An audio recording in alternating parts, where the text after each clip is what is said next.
Aujourd'hui, nous sommes en compagnie de Jean-Christophe Nègre pour une, je vais dire une saga comme ça, hein, qui s'appelle Banjo, le cimetière de Saint-Bril. Et je vous laisserai nous présenter l'éditeur, s'il vous plaît. Studio Nègre.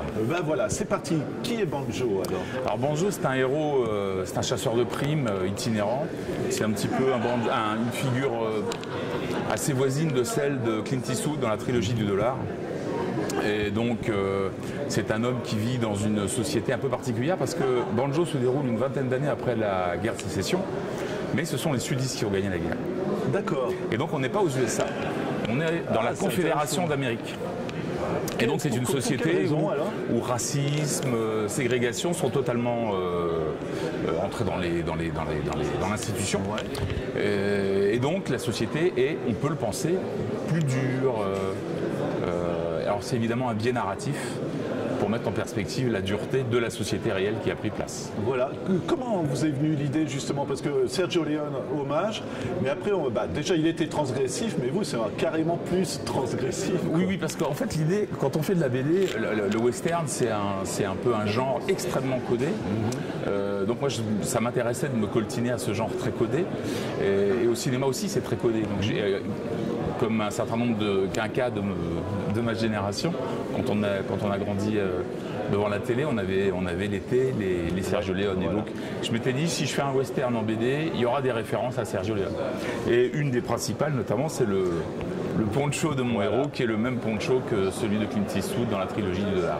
Le personnage, vous l'avez trouvé rapidement, justement, hommage à Clint Eastwood, d'accord, mais après, il faut... moi, ça m'embêterait qu'on me dise, bah écoute, t'as fauché Clint et puis tu t'es pas fatigué, mais au-delà de ça, il est mexicain ou il y a des choses... C'est ça, il est très mélangé, en fait. Voilà. Il est mélangé, il a un petit peu de Clint Eastwood, notamment cette position aussi... Cette position pour le tome 1 fait référence aussi à Eastwood. Harry, Dirty Harry, évidemment. Oui, bien sûr. Donc, il a un ADN un peu trip. Il a du Clint Eastwood, il a un petit peu de Blueberry, parce que quand on fait du western en BD, il y a un petit peu de Blueberry, notamment dans ses traits. Et puis il y a un peu de l'homme à l'harmonica, à ceci près que moi, il joue pas de l'harmonica, mais du banjo. Ouais. Comment vous est venue cette idée de transformer que les sudistes aient gagné, alors justement? En fait, c'était un biais. L'idée, c'était que moi, je voulais raconter une histoire, une aventure, et en deuxième lecture, dans mes albums, on retrouve beaucoup ces thèmes du racisme, de la violence, de l'intolérance. Donc je voulais avoir deux niveaux, et il me semblait que ce biais de passer dans ce qu'on appelle une uchronie rendait la chose un peu plus forte en fait. Ouais. Et vos lecteurs justement, ils sont agréablement surpris, j'imagine, parce que ça propose quelque chose d'original pour le coup. Oui, et puis alors, les retours que j'ai moi sur l'idée même de l'uchronie, c'est que souvent j'aurais pu aller carrément plus loin. Ouais. Mais justement, si j'étais allé plus loin, on n'était plus dans le crédible. Il fallait que ça reste une société de la fin du 19e siècle. Alors très dur, hein, les Noirs et les Indiens et les Amérindiens sont des esclaves pour la plupart, et c'est normal. Voilà.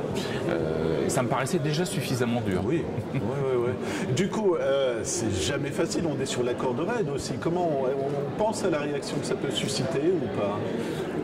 Je ne me pose pas cette question. Ouais. En fait, je prends la question du racisme et de la ségrégation comme une question suffisamment grave et dure pour me permettre d'aller pousser le bouchon un petit peu loin. Je peux, alors comment dire, je peux prendre aussi un petit peu d'humour noir ou de décalage sur ce truc-là. Par exemple, dans Banjo 1, celui-ci, un des personnages principaux est un riche exploitant minier que j'ai appelé Ronald Grump. On a compris tout de suite. Et je lui ai donné les traits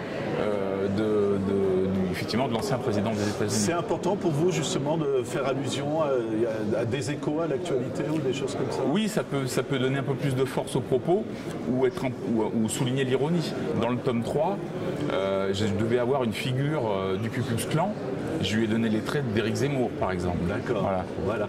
Et on le sait, il y a eu des uchronies, mais pour la Seconde Guerre mondiale, moi je ne savais pas dans le western. Est-ce que vous connaissez d'autres exemples comme ça ou pas? Alors, une fois que j'ai eu fini, alors non, j'étais au deuxième tome, j'ai appris qu'il y avait un projet, alors je ne sais pas où il en est, mais il y avait un projet, c'est une énorme machine, hein, c'est aux États-Unis, d'une série télé, où en effet on était à la toute fin de la guerre de sécession et les sudistes gagnent.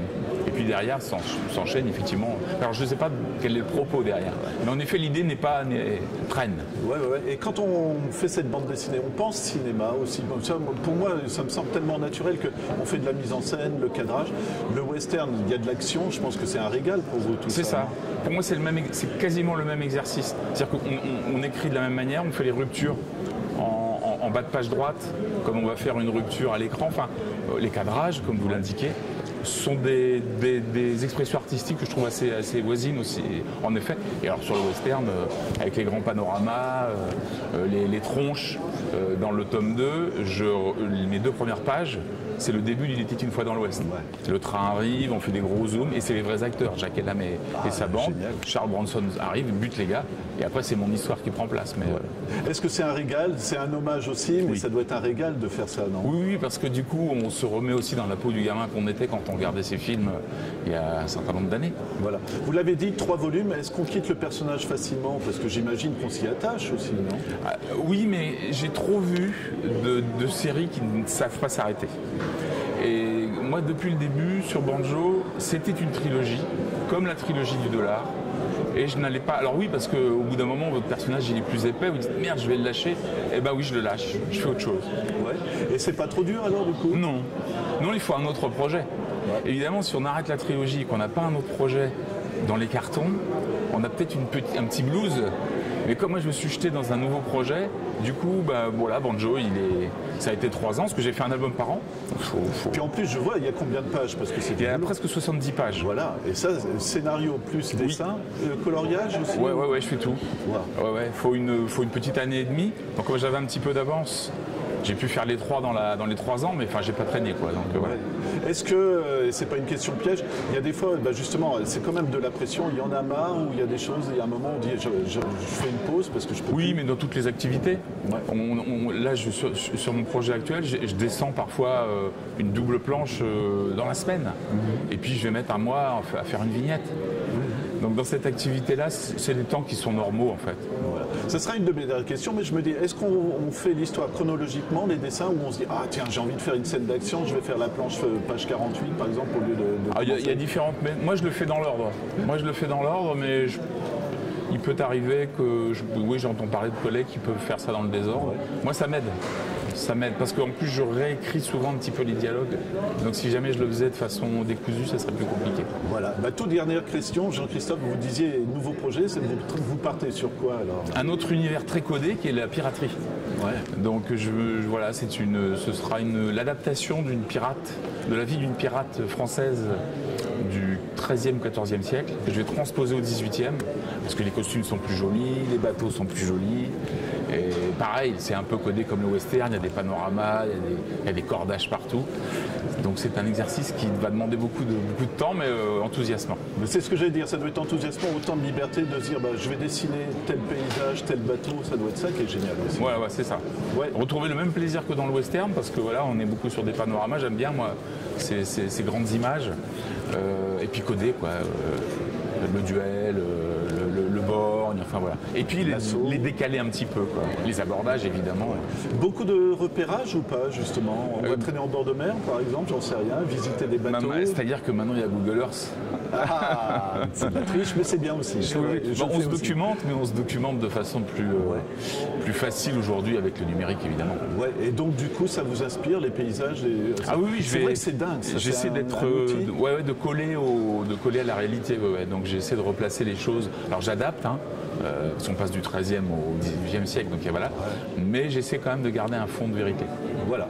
Jean-Christophe, j'ai juste vous demandé de nous remontrer la couverture du premier volume, Banjo, le cimetière de Sad Hill, aux éditions Studio Nègre.